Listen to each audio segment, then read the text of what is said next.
Hello दोस्तों, तो आज हम आपके सामने आ गए हैं आरंभ बैच को लेकर। तो आपका स्वागत है टुडेज क्लासेस में। और आज हम आपको बताएंगे कि आरआरबी एएलपी ग्रुप में क्या क्या सिलेबस है, उसको कैसे फॉलो करके हमें सारे सिलेबस को कवर करना है। और हम जानेंगे रेलवे में आने वाले बहुत सारे ऐसे क्वेश्चंस जो बहुत ही सेकंडों में सॉल्व किए जा सकते हैं और नंबर गेनिंग हो सकते हैं। तो इसमें हम देखेंगे, हम आपको पढ़ा रहे हैं, मैं आपका अमन सिंह और आपको पढ़ाऊंगा मैथमेटिक्स की क्लास। ठीक है, तो इसमें हम आपको बताएंगे बहुत ही स्मार्ट ट्रिक्स जो मैथ्स में लगेंगे और हम आसानी से हमारे क्वेश्चंस को सॉल्व कर पाएंगे।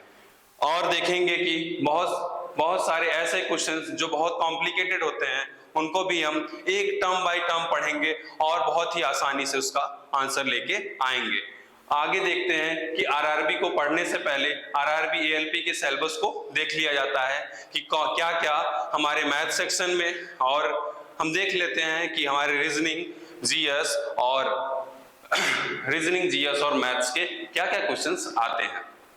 तो हम स्टार्ट करते हैं पहले सीबीटी 1 से लेकर के कि इसमें कैसे क्वेश्चंस आएंगे और सीबीटी 1 हमारा कैसे क्लियर हो पाएगा। तो सबसे सही तरीका क्या है, देखते हैं पहले सिलेबस स्टार्ट करते हैं और देखते हैं यहाँ पे हमारे पास कैसे क्वेश्चंस आते हैं। तो हम जानते हैं कि मैथ्स के जो हमारे 20 क्वेश्चंस आते हैं, ठीक, और रीजनिंग में हमारे 25 क्वेश्चंस आते हैं, और जीएस और सीए को लेकर के लगभग 30 क्वेश्चंस टोटल है। तो टोटल क्वेश्चंस कितने हैं हमारे पास? 75 क्वेश्चंस है। 75 क्वेश्चंस है और हमें इन्हें करना है कितने मिनट में? ओनली 60 मिनट में।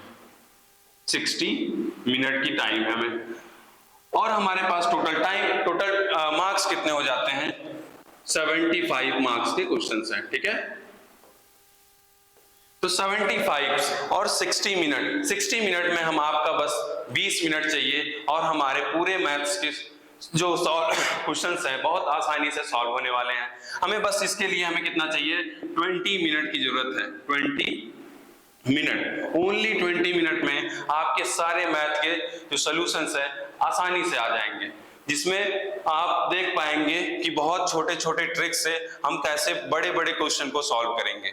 आगे देखिए, रीजनिंग हमारा कितने नंबर का आ रहा है? 25 मार्क्स का हमारा रीजनिंग है और हमें इसमें से गेन करना है। गेनिंग सब्जेक्ट होते हैं क्या? मैथ और रीजनिंग जो होते हैं गेनिंग सब्जेक्ट। बस इसको समझना है और इसके ट्रिक्स को जानना है और हमें आसानी से इसका सोल्यूशन करते जाना है। ठीक है, तो हम इसमें क्या कर सकते हैं? गेन कर सकते हैं। हमारा 20 to 25 यानी 45 क्वेश्चंस ऐसे होते हैं जो आराम से हम लोग सॉल्व कर पाएंगे। बाकी ये आपके ऊपर है, डिपेंड करता है आप कितना जानकारी जीएस और सीए में उठा सकते हैं। ठीक है, तो आपको पढ़ाया जाएगा सारे लेक्चर्स मैथ्स के, रीजनिंग के, जनरल साइंस के और सीए के। ठीक है, सारी चीज करंट अफेयर के आपके क्वेश्चंस दिए जाएंगे और रोज डेली क्लासेस चलेंगी जिसमें आपको current affair, GS, GK, GS के, साइंस में आपको मैथ्स, साइंस में फिजिक्स, केमिस्ट्री, बायो की क्लासेस अलग अलग चलेंगी जिसमें आपको देखने को मिलेगा कौन कौन से क्वेश्चंस आते हैं और आसानी से उसका सोल्यूशन हम पा जाते हैं। ठीक है, तो यहाँ पे हमारा मैथ्स का आ रहा है कितना क्वेश्चन? 20 क्वेश्चन, जिसमें हमारे पास कितना है? 20 क्वेश्चन आउट ऑफ 20 क्वेश्चन लाने का बहुत ही बढ़िया मौका है। तो हम कह सकते हैं कि 20 अगर क्वेश्चंस हैं तो हमारे पास कितने परसेंट बन गए? नियर अबाउट कितने क्वेश्चन बन गए बताइए? नियर अबाउट हो गए आपके कितने क्वेश्चंस? लगभग आपके पास क्वेश्चन बनते हैं 27% के नियर अबाउट। तो 27% आपको कितना बढ़िया होगा अगर आपका मैथ पूरा सॉल्यूशन खत्म हो जाए आसानी से।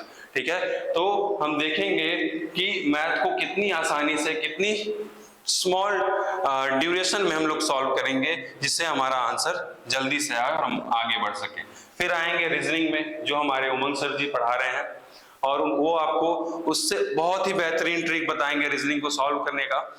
आगे देखेंगे बादल सर जी पढ़ा रहे हैं हमारे, ठीक है, फिजिक्स केमिस्ट्री की क्लास लेने वाले हैं और आपको बहुत ही अच्छी अच्छी जानकारियां देंगे। ठीक है, आगे आते हैं हमारे मैथ्स के सिलेबस पे। तो हमारा मैथ का सिलेबस क्या है? देखेंगे हम मैथ के सिलेबस में हमारा नियर अबाउट कितने क्वेश्चन चैप्टर्स हैं, 20 चैप्टर हैं, जिसमें number system, simplification, LCM, HCF, ये सब सारी चीज, डेसिमल फ्रैक्शन हो गया, ratio and proportions, percentage, profit loss, simple and compound interest, time, work and, ये सब सारे चैप्टर्स हैं, जिसमें हम सारे चैप्टर को 1 बाय 1 कवर करेंगे और जानेंगे कौन कौन से ट्रिक्स जो नंबर सिस्टम हो गया, सिंपल एंड कंपाउंड इंटरेस्ट में, एलसीएम एचसीएफ फाइंड करने में कौन कौन से ट्रिक्स आते हैं। तो हम आपको ये सारे चैप्टर जो क्या है, रेशियो हो गया, ratio, decimal fraction and percentage, profit loss, ये सब के क्वेश्चन एक टाइप से कराएंगे जो है फ्रैक्शन मेथड से।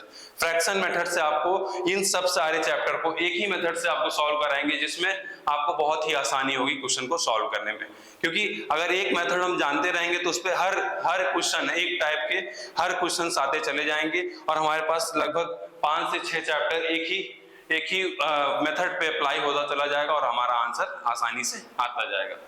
तो हम बात करते हैं कि नंबर सिस्टम से कितने क्वेश्चंस आते हैं, तो देख लेते हैं नंबर सिस्टम। तो देखिए, अगर हम कहें नंबर सिस्टम से कितने क्वेश्चन आ रहे हैं, 1 से 2 क्वेश्चन, और ये दोनों क्वेश्चन मिला करके देखिए, ये दोनों बहुत ही इंपॉर्टेंट चैप्टर होता है, जिसमें लगभग 6 क्वेश्चंस बनते हैं, नंबर सिस्टम और सिंप्लीफिकेशन को मिला, और बहुत ही सिंपल होते हैं ये चैप्टर, और नंबर टेकिंग, और इजी होते हैं बस ट्रिकी होते हैं, ट्रिक से सॉल्व किए आंसर तुरंत आ जाता है, 5 सेकंड से 10 सेकंड में हमारे पास इसका आंसर पहुंच जाता है। ठीक है, मेंसुरेशन हो गया, रेशियो एंड प्रोपोर्शन, देखिए इसके कितने क्वेश्चंस आ रहे हैं, 3 से 4, देखिए इंपॉर्टेंट सब्जेक्ट देख रहे हैं, देखिए 3 लगभग इंपॉर्टेंट चैप्टर आपको लिए हैं शुरुआत में ही, मेंसुरेशन हो गया, सिंप्लीफिकेशन हो गया, नंबर सिस्टम हो गया, ये सारे देखिए लगभग कितने 10 क्वेश्चन इन्हीं से बन रहे हैं। ठीक है, और बाकी के 10 क्वेश्चन नीचे के पार्ट से बन रहे हैं। तो हम जानेंगे कि कैसे हम जल्दी सॉल्व करें, और ये 10 क्वेश्चंस को तो आसानी से देख सकते हैं, ठीक है, और बहुत ही सिंपल वे में सॉल्व करेंगे और आंसर आएंगे। एरिया रिलेटेड चैप्टर जो मेंसुरेशन का है, इसमें आपको बताया जाएगा हर तरह की एरिया को कैसे सेकंडों में सॉल्व किया जाता है। तो जानेंगे हम मैथ्स के स्मॉल ट्रिक्स और स्मॉल ड्यूरेशन में कैसे सॉल्व करते हैं। इसी के साथ हम अगले लेक्चर में आपकी क्लास शुरू करेंगे जो है नंबर सिस्टम को लेकर के, उसमें आपको बताएंगे कि क्या होता है क्लासिफिकेशन ऑफ नंबर। तो नंबर सिस्टम को अगर हम पढ़ेंगे तो उसके बारे में पहले जान लेंगे कि कौन कौन से नंबर्स होते हैं और किसके बारे में हम पढ़ते हैं। ठीक है, तो सारे नंबर के हम क्लासिफाई करेंगे और देखेंगे कि कौन से टाइप के नंबर्स जो हमारे आरआरबी ग्रुप के सिलेबस में आ रहे हैं, और उनपे आने वाले क्वेश्चंस किस तरह के होते हैं उसको देखेंगे और जानेंगे कि कौन कौन से क्वेश्चंस बनते हैं। जैसे कि हम बता सकते हैं कि रेशनल नंबर, इर्रेशनल नंबर से क्वेश्चंस बनते हैं, रैशनलाइजेशन होता है, इससे क्वेश्चन बनता है आपका। अगर हम कहें कि नेचुरल नंबर, होल नंबर और इंटीजर से क्वेश्चन बनते हैं, टर्मिनेटिंग डेसिमल, ये सब सारे नंबर्स है, नंबर सिस्टम है, इसमें बहुत सारा क्वेश्चन आता है। लगभग 2 क्वेश्चन देखिए 19 से बन जाता है, बहुत ही सिंपल टॉपिक होता है और आराम से आ जाता है। फिर उसकी क्लास में हम देख सकते हैं यूनिट डिजिट प्लेस, बहुत ही इंटरेस्टिंग टॉपिक होता है, जो कि आने वाले यूनिट डिजिट प्लेस यानी हम लोग कितने बड़े नंबर को ऐड करते चले जाएं, कितने नंबर का पावर लगाते चले जाएं और उसका आंसर एकदम चुटकी बजाते ही आ जाता है। ठीक है, तो हम मिलते हैं नेक्स्ट लेक्चर में और जानते हैं नंबर सिस्टम के क्लासिफिकेशन के बारे में। तो थैंक यू, धन्यवाद।